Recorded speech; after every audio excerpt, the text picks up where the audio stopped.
हाय। आज की important video शुरू करने से पहले एक बहुत ही इम्पोर्टेंट मैसेज।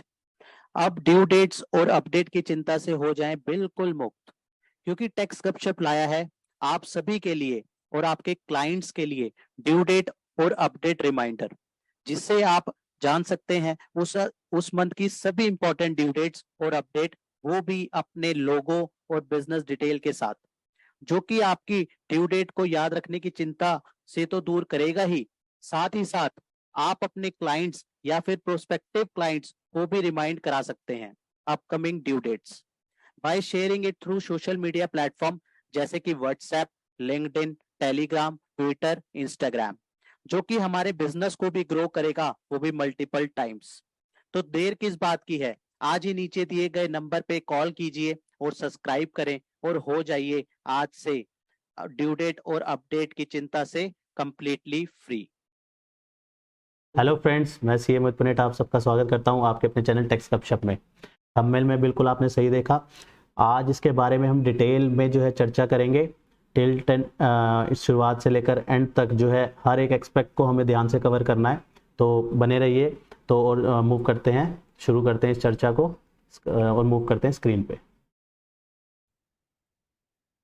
आज की ये वीडियो बहुत ज़्यादा इम्पोर्टेंट रहने वाली है, क्योंकि जीएसटी का जब हमारे पास नोटिस आ जाता है तो हमें उसका फ्लो जानना बहुत ज़रूरी है। किस तरीके से हमारे पास जब नोटिस आया है तो वो कौन सा नोटिस है, उसका हमें किस तरीके से रिप्लाई करना है, कौन से फॉर्म के थ्रू रिप्लाई करना है, और अगर हमें टैक्स जमा करना है तो किस तरीके से कौन से फॉर्म के थ्रू वो टैक्स जमा होगा। उसके लिए हमारे को पूरा उसका फ्लो चार्ट जो है क्लियर होना बहुत ज़्यादा ज़रूरी है। तो आज की इस वीडियो में हम वही करने वाले हैं कि अगर हमारे पास कोई भी जीएसटी का जो है नोटिस आता है, उसमें हम किस तरीके से उसको फ्लो में लाते हैं, उसके फॉर्म को समझते हैं, कौन सा फॉर्म है, किस सेक्शन के तहत है, उसका प्रैक्टिकल किस तरीके से सॉल्यूशन निकाला जाए, आज की इस वीडियो में कवर करेंगे। तो अगर हम बात करें स्क्रूटनी नोटिस की, स्क्रूटनी असेसमेंट की, तो उस केस में क्या रहता है। उस केस में हमारे पास अलग अलग, अगर हम बात करें, हमारे पास ASMT 10, हमने काफी केसेस में देखा भी होगा, ASMT 10 जो है डिपार्टमेंट इशू करता है, हम उसका रिप्लाई करते हैं और उसके बाद जो है हमारे को उसका अकॉर्डिंगली जो है ऑर्डर भी पास होता है। तो बहुत सारी चीजें हैं हमें समझनी होंगी, कैसे हमें उस फ्लो को पूरा समझना होगा। वो डिटर्मिनेशन ऑफ टैक्स 73 और 74 जो कि सेक्शंस हैं, उसमें किस तरीके से हमें जो है DRC 1 2 से लेकर हमारा जो पूरा का पूरा DRC 7 तक जो है हमारा पूरा DRC के फॉर्म किस तरीके से यूज करने हैं, उसको समझना होगा। राइट, तो 1A क्या है, हर एक एक्सपेक्ट में जो है हम आज बात करेंगे। और प्रैक्टिकल जो है पूरी की पूरी वीडियो रहेगी, समझने वाली बात जो है इसमें बहुत ज्यादा जरूरी होगी, ताकि हमारे को फ्लो जो है आने वाले टाइम में बिल्कुल क्लियर हो। तो एक एक मुद्दों में बिल्कुल प्रैक्टिकल एक्सपेक्ट को कवर करेंगे शॉर्ट में, ताकि हमें एक शॉर्ट वीडियो में ही जो है उसका क्रक्स निकल के आ जाए। तो ASMT 10 जो हमने सबसे पहले बात करी, तो ASMT 10 हमारे को कब इशू करता है, प्रॉपर ऑफिसर जो होगा हमारा वो हमें इशू करेगा। राइट, जब उसके पास कोई इंफॉर्मेशन होगी उसके बिहाफ पे वो ASMT 10 जो है नोटिस हमें इशू कर देगा, और notice with reference to information available with him. Information कैसे अवेलेबल हो सकती है, काउंटर पार्टी से इंफॉर्मेशन मिल सकती है, हमारे डाटा मैचिंग बेसिस पे जो है इंफॉर्मेशन वो निकाल एक्सट्रैक्ट कर सकता है, उसके थ्रू वो हमें नोटिस भेज सकता है। राइट, तो ये नोटिस ASMT 10 में जो है हमें इशू करे जाएंगे। वहां पे क्या होगा, वहां पे टैक्स का अमाउंट क्वांटिफाई किया जाएगा, इंटरेस्ट का और एनी अदर अमाउंट वहां पे स्पेसिफाई होगा कि ASMT 10 में आपको ये नोटिस दिया जाएगा कि आपकी ये डिमांड जो है बनती है।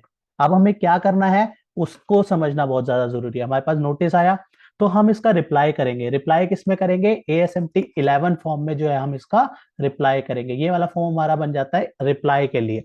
30 दिन के अंदर जो है हमें रिप्लाई करना होगा। दो ही केसेस होंगे, या तो हम उसको एक्सेप्ट करेंगे उस डिमांड को, या फिर हम उससे डिसएग्री होंगे। दो ही केस बनेंगे हमेशा। तो दोनों केसेस के फ्लो चार्ट को समझेंगे कि क्या जो डिमांड प्रॉपर ऑफिसर ने रेज करी है, क्या वो डिमांड सही है या वो डिमांड सही नहीं है। तो हमें दोनों केसेस में रिप्लाई करना जरूरी है। अगर डिमांड उसकी सही नहीं है फिर भी हमें रिप्लाई करना है और डिमांड सही है, तब तो हमें अकॉर्डिंगली जो है एक्ट करना होगा, उसकी पेमेंट भी करनी होगी, राइट। तो हमें ध्यान में रखना है ASMT 10 का जो रिप्लाई करेंगे 12 में करेंगे, 12 के बाद सॉरी 11 में करेंगे, और 11 के बाद हमें जो है वहां पे एक्सप्लेनेशन इन ASMT 10 ASMT 11 में जो हमने एक्सप्लेनेशन दी वो सेटिस्फैक्ट्री है, राइट। मतलब प्रॉपर ऑफिसर ने उसको ओके मान लिया जो हमने जवाब दिया, या फिर हमने उसका टैक्स पे कर दिया, ठीक है ना। या फिर क्योंकि एक ही चीज होगी, या तो हम उससे एग्री करेंगे या डिसएग्री करेंगे, तो अकॉर्डिंगली जो है हमने टैक्स पे कर दिया, तो दोनों केसेस में जो है, या फिर प्रॉपर ऑफिसर उस जो हमने रिप्लाई किया उसको मान गया, तो हमारी जो प्रोसीडिंग हो जाएगी वो ड्रॉप हो जाएगी, ठीक है ना।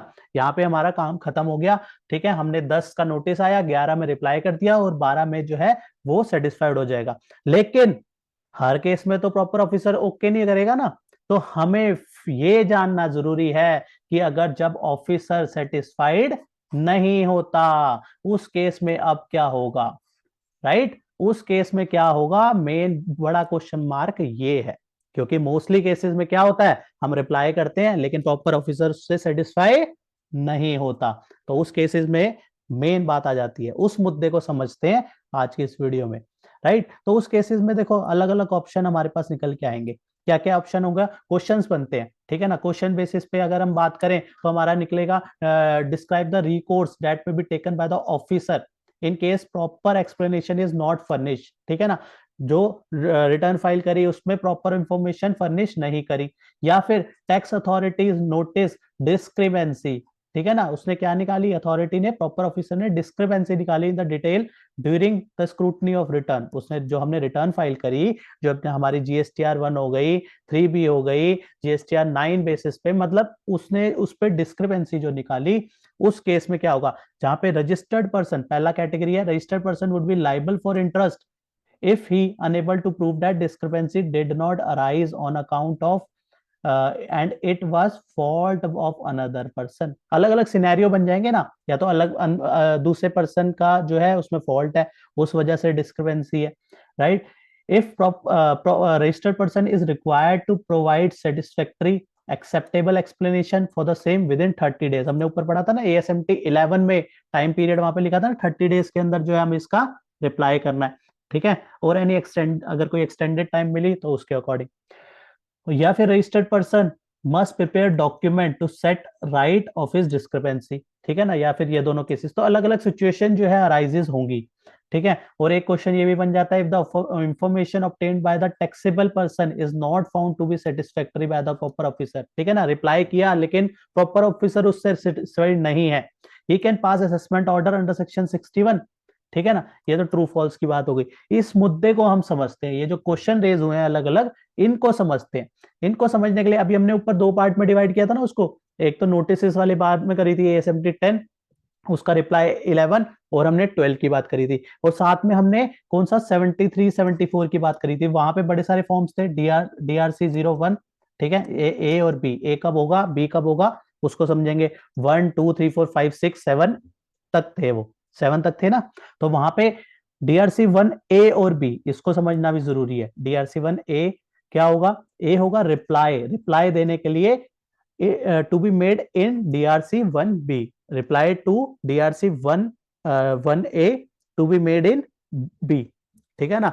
ए का आप DRC 01A का रिप्लाई कर रहे हैं तो वो ए का रिप्लाई DRC 1B में करना है, ठीक है ना। दोनों में डिफरेंस है, इसका रिप्लाई कर रहे हैं, इसके थ्रू होगा, ठीक है ना। Intimation of tax assessed to reduce litigation, ठीक है ना।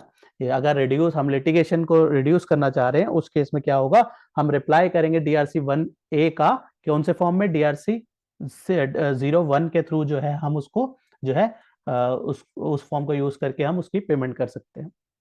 DRC 1 क्या था, शोकोज नोटिस आएगा, time limit specified, right. Reason क्या रहेगा, tax not paid, short paid, excess ITC availed और यूटिलाइज, ठीक है ना। ये taxes not paid, short paid हो गया, आउटवर्ड से रिलेटेड हो गया, या फिर हमने ज्यादा ITC ले लिया, ज्यादा ITC अवेल या यूटिलाइज कर लिया, वो वाले केसेस हो सकते हैं। तो रीजन उस पर DRC 01 में स्पेसिफाई होगा। DRC 02 किस लिए रहेगा, summary assessment, summary assessment, same ground earlier DRC 1 for additional period, ठीक है ना। अगर उस तरीके के ग्राउंड है DRC1 वाले तो वो भी no need to issue new DRC1, ठीक है ना। अलग से DRC1 इश्यू नहीं किया जाएगा एडिशनल ग्राउंड के लिए, DRC2 के थ्रू जो है एडिशनल ग्राउंड पे समरी असेसमेंट जो है इश्यू कर दिया जाएगा DRC02 के थ्रू। DRC03 क्या है, ये तो मोस्ट पॉपुलर है, ठीक है ना। ये तो पॉपुलर होता है जब भी हम वॉलेंट्री पेमेंट करते हैं किसी नोटिस के अगेंस्ट, तो हम किस फॉर्म को यूज करते हैं, DRC03 को यूज करते हैं।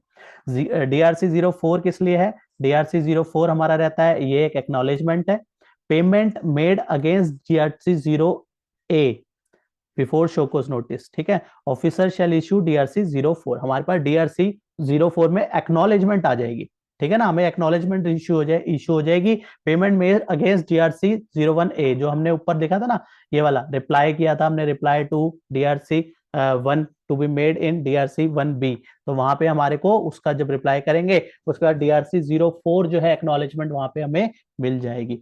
DRC05 का भी ध्यान में रखना है। DRC05 क्या है, कंक्लूजन ऑफ प्रोसीडिंग, ठीक है। Conclusion payment made in DRC03 with in 30 days from 1 और 2, ठीक है ना। एज द केस में भी, if the officer is satisfied DRC05 shall be issued for specifying the conclusion of the proceeding. Officer अगर satisfied है वो DRC05 इशू जो है वहां पे कर देगा, और एक्नॉलेजमेंट किस में आएगी हमारी, DRC04, ठीक है ना।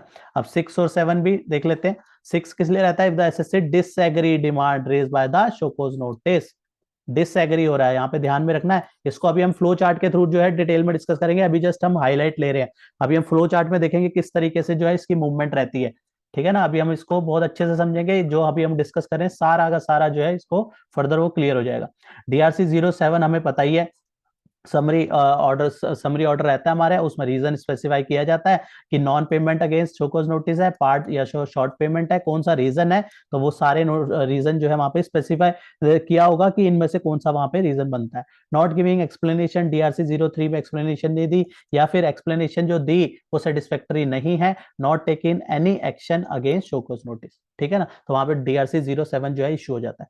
अब हम समझते हैं कि हमारा जो है किस तरीके से इसमें मूवमेंट रहेगी, ठीक है ना। तो इसमें ASMT 10 के थ्रू, जब हम ASM ऊपर हमने देखा था ना, ASMT 10, 10, 11 और 12 की बात करी थी, है ना। तो सबसे पहले 10 था, 10 आएगा हमारे पास, ठीक है ना। जब 10 आया तो SSC या तो कहेगा हाँ यार ठीक है, जो डिमांड जो है प्रॉपर ऑफिसर ने रेस करी है, वो अगर वो कहता है कि ठीक है, ठीक है ना, SSC कहता है कि डिमांड ठीक है, वो क्या करेगा, ठीक है डिमांड तो कोई दिक्कत नहीं है, उसको टैक्स पे करना ही है, वो टैक्स पे कर देगा। और ASMT 11 में जो है वो इन्फॉर्म भी कर देगा ऑफिसर को कि ठीक है जी, आपने जो डिमांड रेस करी है, I am satisfied with this demand, और वो टैक्स पे कर देगा। और ASMT 12 जो है ऑफिसर इशू कर देगा और मैटर हो जाएगा क्लोज, ठीक है ना। पहले वाले मुद्दे में डिपार्टमेंट भी खुश और SSC भी खुश, SSC भी कह रहा है ठीक है भाई, डिमांड तो ये जो है जस्टिफाइड है, दोनों में खुश।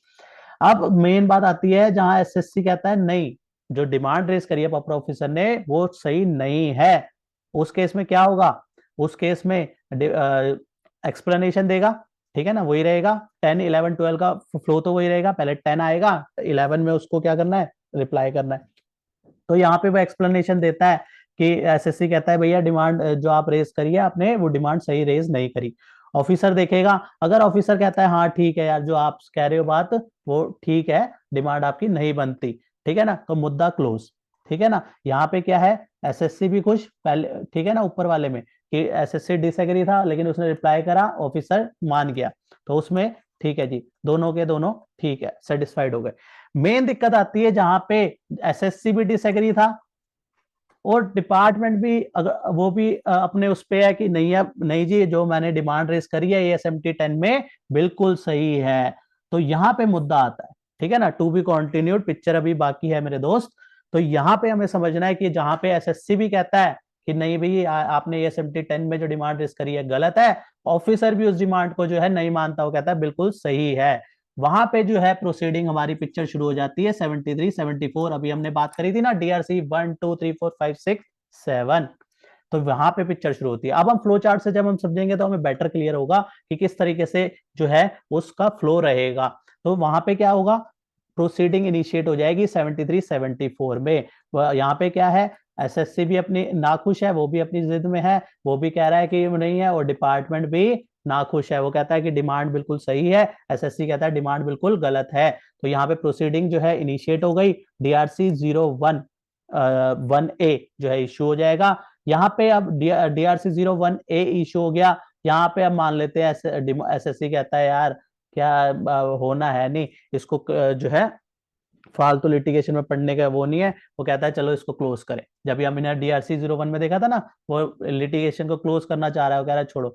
तो क्या करेगा अगर एसएससी कहेगा चलो यार ठीक है, कह रहा है ऐसे प्रॉपर ऑफिसर ठीक ही होगा, तो वो क्या करेगा डीआरसी 03 के थ्रू अपना टैक्स पे कर देगा और 01 में जो है इन्फॉर्म कर देगा। हमने देखा था ना ऊपर 1 का जो है इन्फॉर्म किया था उसने 1B में, तो वहां पे वो इन्फॉर्म कर देगा और डीआरसी 4 में उसको एक्नॉलेजमेंट मिल जाती है। हमने ऊपर पढ़ा इसलिए ही पढ़ा है ऊपर, ताकि हमें हर एक फॉर्म की जो है रेलेवेंस पता लग जाए कि 1 2 3 4 5 6 7 को हमें कब कब यूज करना है। अब हम उस फ्लो को देख रहे हैं कि वो फ्लो कैसे होगा जब प्रोसीडिंग इनिशिएट हो जाएगी, तो कैसे हमारे पास जो है हम इंटरेक्ट करेंगे विद द डिपार्टमेंट। तो 1 पे आएगा, एसएससी एग्री हो गया, उसने 3 के थ्रू डीआरसी 03 में पे कर दिया और इन्फॉर्म कर दिया ऑफिसर को 1B में, और वहां पे ऑफिसर ने क्या करा डीआरसी 04 जो है इश्यू कर दिया, एक्नॉलेजमेंट दे दी, मैटर क्लोज।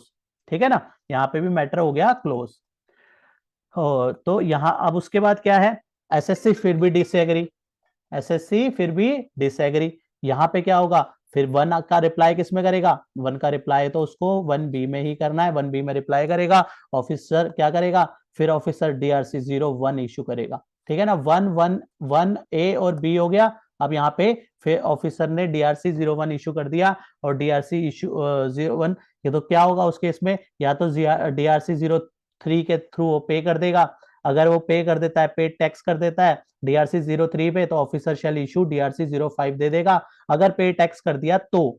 और अगर नहीं किया, रिप्लाई करा, तो रिप्लाई किस में करेगा, डीआरसी 06 में रिप्लाई करेगा। उस केस में ऑफिसर क्या इशू करेगा, डीआरसी 7। ठीक है ना, अगर पे कर दिया 3 में तो 5 इशू करेगा, और अगर नहीं किया पे और रिप्लाई कर रहा है 6 पे, तो उस केस पे ऑफिसर क्या इशू करेगा फर्दर, डीआरसी 07।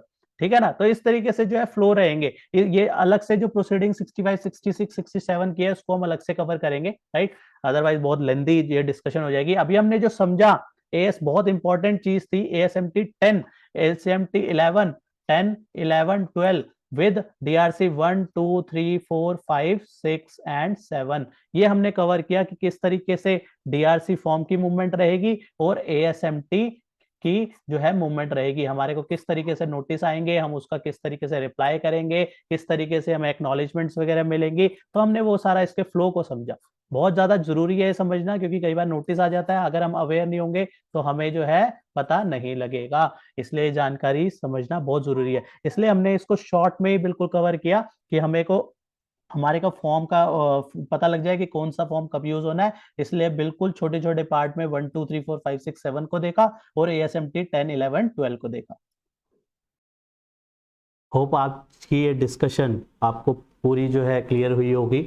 अगर फिर भी इसमें कोई डाउट रहता है तो आप प्लीज़ अपनी क्वेरी कमेंट बॉक्स पे मेंशन कीजिएगा, और आप मेल भी कर सकते हैं, techsgupshup@gmail.com पे आप अपनी क्वेरी मेल कर सकते हैं। आपको ये वीडियो पसंद आई है तो इसको लाइक कीजिए और चैनल को जरूर सब्सक्राइब कीजिए। इसी तरह की सिमिलर वीडियोज़ जो है हम अपने चैनल पर लाते रहते हैं, राइट। तो आज की इस डिस्कशन को यहीं क्लोज करते हैं, मिलते हैं नेक्स्ट वीडियो में नेक्स्ट टॉपिक के साथ। टिल देन बाय बाय, जय हिंद, जय भारत।